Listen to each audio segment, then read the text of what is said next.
Yo, what's up, bootstrappers? This is Ryan Nickel coming at you with another coaching tip, number 70. All right, I'll roll my window down here, get a little bit of wind action. I'm just getting back from the chiropractor, having him adjust my back because I'm sleeping on a couch, trying to sit up, sleeping like coughing all over the place, man. It's nasty. Haven't gotten good sleep at all, but all right. So, I got this dude. I've been playing with this guy for at least about 2 years. What's going on, Steven? And this guy's house is, he's been on code enforcement's list, he's been on pre-foreclosures list, he's been on, he has not been on a hoarder's list, but if you have my book, Defending Yourself Against a Foreclosure, if you have my book, he's on there. I have a picture of his house, his kitchen, where it's just like garbage everywhere. What's up, Eric? Anyway, this guy, I have done so much to help this guy. I mean, we've become friends. Don't get me wrong now. We've become friends. I've had him over for Thanksgiving. We've had him over for Christmas dinners. I mean, he has nobody, no kids, no wife, never got married, and he's just old and lonely. Him and his talk radio is all he has, because that's all he listens to is talk radio and curses at the world and the politics that are happening. He's always asking me, did you see what they said today? Did you hear that? And I'm like, no, dude, I don't even care. What's going on, Eric? So anyway, crazy thing. So we ended up buying a condo to rehab for this guy, to move him in, because we wanted to buy his house. We wanted to buy his house and remodel it. Road closed ahead. What the? I'll see about road closed ahead. I got a big ass car. Just kidding. All right, so yeah, I'm in no shape for a backhoe. So the dude we bought, so his house is like, it's been like all messed up, like all over the place, and it needs at least, I kid you not, at least $100,000 between cleanup and repairs. This house, he's an avid chain smoker. He's been living there since 1992. The walls are yellow, they're bleeding tar, and he has there's like a little pathway in his room from like the room to the bedroom to the kitchen, and that's all it is. Like, he has like nowhere to go, and that's just how it goes with his place. So I am $100,000. He owes like 40-something thousand on his mortgage. So we found him this house. We're like, okay, totally cool. We're gonna buy this guy a condo, and we're gonna fix it up and live in it. I took him to the condo, and he's like, I can't do this. It's crazy. So we took him to the condo. That was before, like, it was like all nasty. Now it's all fixed up and nice, and this condo is like on point. Like, we thought for sure we were gonna sell this condo for like maybe $55,000. We're getting closer to 80 now, because one, the market's gone up, and two, you don't find anything under this price, under $150,000 for a 2-bedroom, 800 square foot home. It's like nice, and we got granite and everything. So anyway, we offered to give it to this guy. We would give him this condo. Not give it to him, but I mean, he would pay for it, but we would pay him. He'd have money left over. He had all this stuff. And his comment was, he's like, you're trying to kill me. I can't do this. You're trying to kill me. If I did this, I would want to kill myself. I'm so claustrophobic. I'm like, claustrophobic, dude? Do you know what you live in right now? He goes, I go, you have more livable space in this 2-bedroom condo than you do in your 3-bedroom house that is covered with garbage. And that's a true statement. I mean, like, seriously, like, there's like more livable space. So yeah, Eric, $80,000. You should see it. It is nice. Randy has done a great job to that condo. So anyway, all of this stuff, we're going back and forth, and he's in foreclosure on this property. So he recently just brought it out of foreclosure. He's sick. He's really sick. What's up, Rusty? I mean, he's dying. He has no health insurance benefits. He's been self-employed his entire life, and part of that reason is because of that, he never paid in the Social Security, so he hasn't got any kind of Social Security benefits. And I'm telling the guy, I'm like, dude, you need to go to Social Security and get some benefits. So I took him. I've done this. I've helped him actually get on welfare. This poor guy makes excuse me, makes $225 a quarter. A quarter. It's less than $100 a month, guys. He makes $225 a quarter. And he was just like living off of, like, if you see the pictures, you see just there's cartons of like yogurt. He lives off yogurt and like a glass of milk and like a yogurt a day, just to get like some kind of protein and stuff like that in his body. but it's such a sad, sad existence. And so I took him to welfare, got him some food stamps. He's now living a lot better. He discovered ice cream, Dreyer's ice cream. He loves mint chocolate chip ice cream of all things, man. But he doesn't have a freezer. So what he does is he goes and he buys those little, like, small little pint things and sits in the car and eats it because it's melting. And so every time he goes to the store, which is not once a week, he buys one of those things. So he's starting to get a gut, which is good, man. The guy had no fat on him. He was like a bag of bones. So, but he's discovered Dreyer's ice cream, man. And we told him, we're like, look, man, we'll give you a brand new fridge. You can buy all the Dryers you want, put it in there, and eat it whenever you want, and you can have it in the fridge. So anyway, he's like, no, I don't want this house, blah, blah, blah. So I'm like, okay, this is getting crazy. So I was supposed to take him to Social Security yesterday because Social Security the first time said we can't help him. He has too many assets. And in savings account, he had about $4,500. And for Social Security to even consider you have to have less than $2,000 in the bank. So obviously he had more than that. What's up, Nathan? So because he didn't have the required, he was above the threshold, they kicked him out.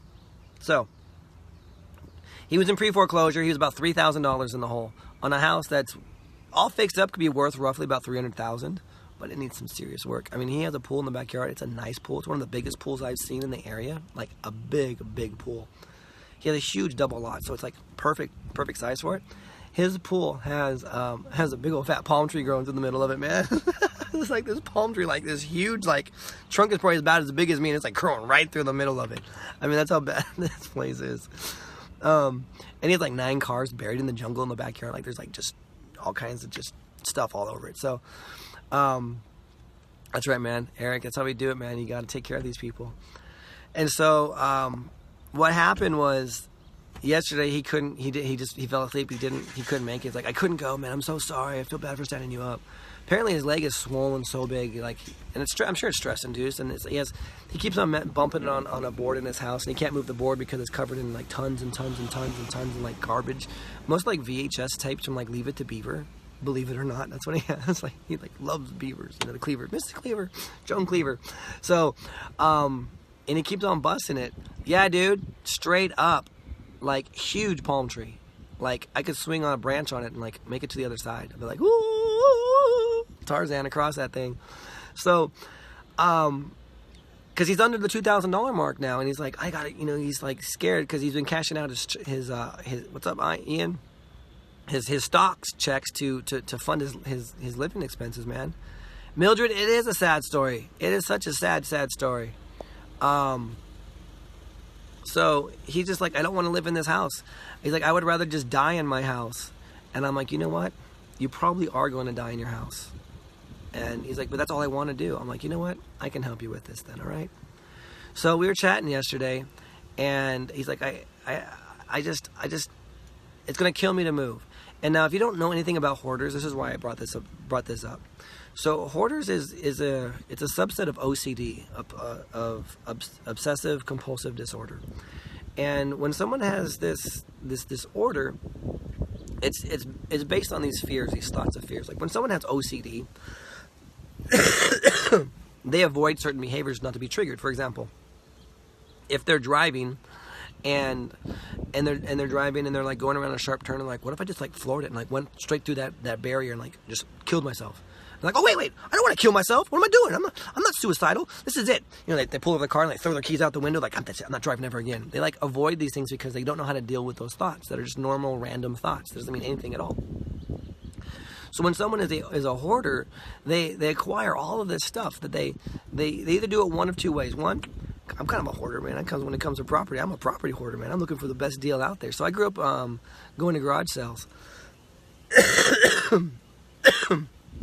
And the idea was, the thrill of the hunt, the seek. What can we find? We each got $5, and when that $5 was gone, it was gone. And so it's like, how can I make this $5 last? Who scored the best treasure with their $5? Who got the most amount of treasures with their money? And so that was the whole idea. Was like, how can I do this? Like, I'm gonna obsess like about get as much as I possibly can. That's one thing, a hoarder. So like, every weekend they're going to garage sales and they're buying stuff they don't need, or they're going to the dollar store just because of this thrill of the deal. The secret, they're just trying to seek it out. Yeah, Rusty, man, you met my mom. Funny story is Rusty's out shopping in a thrift store in Visalia where I grew up, and my mom is shopping there, and they don't know each other. My mom's like, oh, hey, what are you doing? I'm buying this stuff. My mom like talks to everybody, and so does Rusty's wife. And Rosie's wife was like, oh, we're doing this. We're in real estate. And she's like, oh, my son's in real estate. He's in Yuba City. And she's like, Yuba City? And this is like Rusty and Gwen are coaching with me. She's like, it wouldn't have to be Ryan, would it? And sure enough, man, they're like, oh my gosh. So then my mom like followed them like a lost puppy dog around the store for like 3 hours trying to talk to them. I mean, I love my mom. She's great and all, but she's always like out there finding like the deal of the century. So, and then she told me, she's like, I want to do what they do. I want to buy houses too. I'm like, Mom, you're so good at this. You got like a nose for it, man. Because she'll tell herself, she'll wake up, she's like, I'm going to go find some gold today. And she'll go into the jewelry store or to the Salvation Army or Goodwill. And she looks at the costume jewelry. And sure enough, she finds like gold bracelets. Like she's found like, $1,000 gold watches and stuff like that. Just because someone doesn't know what they are and just marks them as costume jewelry. So my mom has like that gift. And I've been telling her, like, Mom, get in the real estate. You can do this. So anyway, I digress a little bit. So in chatting with so that's back to OCD. I am so sick. You don't even know, guys. I am so sick. I got it from Santa Cruz, and it was like ugh. So what's up, Randy? So that's one part of OCD. The other part or of hoarding, the other part is that there's emotional memories that they cannot let go, that they have to hold on to every bit of garbage, every bit of trash, because if they do, they don't know how to process these things. Now, and I this is what this guy is. He's not out there shopping. He has no money, man. $285 a quarter. I'm like, come on, who has money like that to go shopping at a garage sale? This is how bad it got, guys. There was one point for a six month period of a 6 month window. He didn't have any money, and they turned off his water. And he doesn't have any hot water or anything like that. He has a little like gas heater. He puts a little nozzle on and walks around the house with his heater. I mean, that's bad. He's breathing in all that fume and stuff like that. But he didn't have hot water. And what he did was he went to the gas station, filled up a 5-gallon bucket, and tried to boil it on a burner, and like gave himself like little baths like once every like 3 or 4 days. That's how bad it was. And so, but his situation is, what's up, Walter? He's the only, he's not the only child, but he was like kind of like alienated and outcast. He was ostracized. Parents didn't love him. Never got married, never had any kids. Well, I take that back. He had one kid, but the kid was like, screw you, Dad, I want your money. So she like seriously like pillaged him, took 50 grand from him, wrote herself a bunch of checks, and then bailed. This was about 18 years ago. Sad situation. And she called him about 5 years ago. Hey, Dad, I just want to see if you're still alive or not. Looking for like inheritance, like horrible situation. So he doesn't know how to process his emotions, is what it comes down to, which he cannot get stuff. So if I were to go in there, like this was like the thought process, like we put him in the condo, give him a suitcase, go, good, you're on your own. And like if I were to have done that, like after talking to like this psychologist about what happens with people with severe hoarding issues, he would have become extremely suicidal, because he already has those thoughts. And he's told us several times, like, I would commit suicide if I lived in this place. He would either take his life, or he would have psychosis. He'd have a breakdown. He'd have a nervous breakdown because he doesn't know how to handle this stuff. We would actually, and I would be the tipping point. I would be the breaking point for this guy, and I don't want that. And I realized that the more I was pushing him, the more that it would have been that I would have broke this guy. I would have completely broken him, and I don't want that on my conscience, man. I don't want him to in my mind, I think I'm doing a good thing, like this intervention, but at the same time, I'm like, it's not what he wants, and it's not what's going to serve him. Because if he wants to die in his house, let him die in his house. He's happy that way, and that's just what it is. Maybe I can make it a little bit better for him, like clean it up a little bit, do something, But the forced fact that I was going to take him out of his environment and throw him into a new place and just trash everything would have just absolutely killed him. And he kept on saying that to us, and I didn't quite realize it until I talked to my friend. I'm like, hey, what's going on here? Excuse me.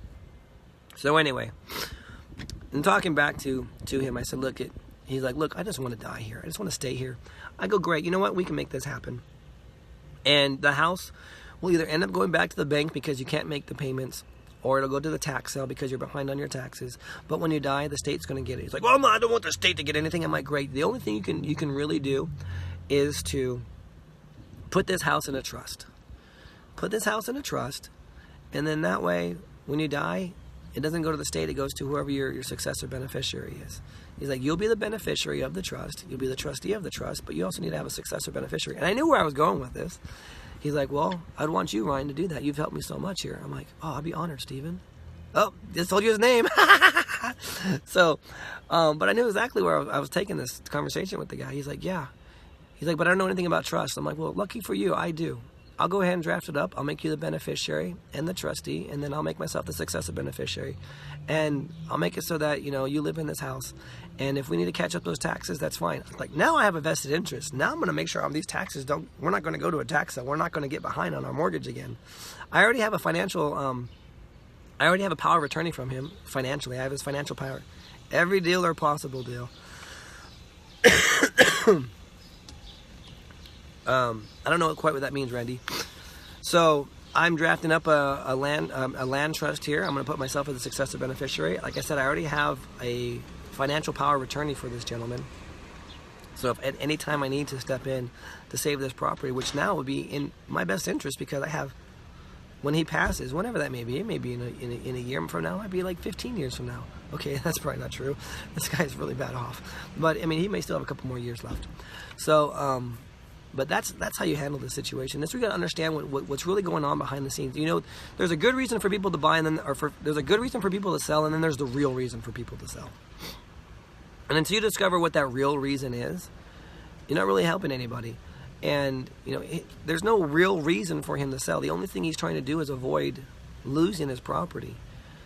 He's 76 years old. He is so ingrained into his psychosis that an intervention like this is not going to change what's happening in his life. It would break the guy. So that's what we're going to end up doing for this man, is to help him out. You know, not all hoarder situations are the same. Every deal or possible deal is a learn. Oh yeah, totally, Randy. Oh my gosh, you've taught me that more than anybody, man. There's always something to learn and gain from it. Every experience is a building block in your arsenal and your success. So with this poor guy, that's what we're going to end up doing, is just putting it in a land trust, and then when he finally does go the way of all the earth, then I'll rehab this property and sell it. But in the meantime, I just want to make him as comfortable as possible, and that means getting him on some medical, because he has no medical, man. This is America, for crying out loud. If you can have people crossing the border, no offense, man, yo hablo español también.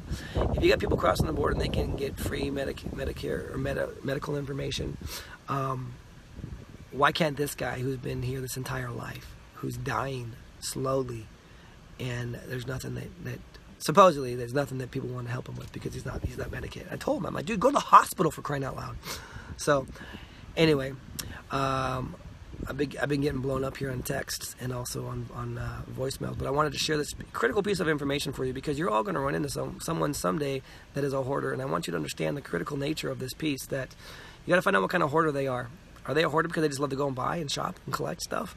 Or are they a hoarder because they have some kind of they have some emotional processing issues that they can't go through, that if you were to force them out of that situation, you would actually end up really hurting them more than you think you're actually helping them by getting them into a better place. Hey, what's up, Ryan? So anyway, but I gotta tell you, man, real estate is one of the best opportunities, because this house will be a great deal. Aside from the fact that I'm helping this man, the hospitals can't turn him away. No, they won't, Eric. The problem is, and I talked to him about this, is when he went to the ER last time for something, he came away with a bill for like $1,800, and I told him, I said, dude, you're dying. What do you care if you walk home with an $1,800 bill? Well, I mean, seriously, like, your life, like, I'm not going to go to the hospital. He has like these high ideals and principles, like, I'm not going to be a toll on society. I'm not going to let them bear my burden. It's my responsibility to provide for myself. That's how he talks. You'd think he'd like be a black preacher or something like that, but he's like, he doesn't want that burden. And I'm like, dude, come on, are you kidding? Like it was like pulling teeth to get him just to go to welfare to get some food stamps, man. And even then, it's like $95 a month is all he gets. And even like that, he's living like a king, because before, like, he was living off a carton of like yogurt, man. That's crazy. Excuse me. Talk about hospitals, maybe I need to be going to the hospital, man. I'm like, next time you see me, I'll be like in a coffin. All right. Oh no, maybe that's an OCD thought. Maybe I'm suicidal. Maybe I should turn the thing off right now. Throw my phone off the window. So, but I tell you what, guys, you got to find the opportunity to help people. Sometimes you get paid today, sometimes you get paid in the future. And this is an opportunity where I'm going to get paid in the future. I mean, there's a lot of hand-holding and love that has gone into this guy. I mean, I definitely care for him. I love this guy. I care. You know, I want him to be happy and healthy. And we've had him over, like I said, for Thanksgiving and for Christmas. And we'll have him over again. And he's just a lonely guy that has turned into a good friend. And like I said, Going to get this one into a land trust. I'll be the successor beneficiary. So when he finally does go, I'll make his life as easy as possible. But when he finally does go, I'll have an opportunity here. So I'm telling you guys, you're just one deal away from changing your entire financial future. If all I had was this one deal, there's a huge payday on the end of this deal when it's all said and done after the rehab and everything. So you just got to keep that in mind, guys. One deal is all it takes to change your entire financial future. All right, I got to go. Talk to y'all later.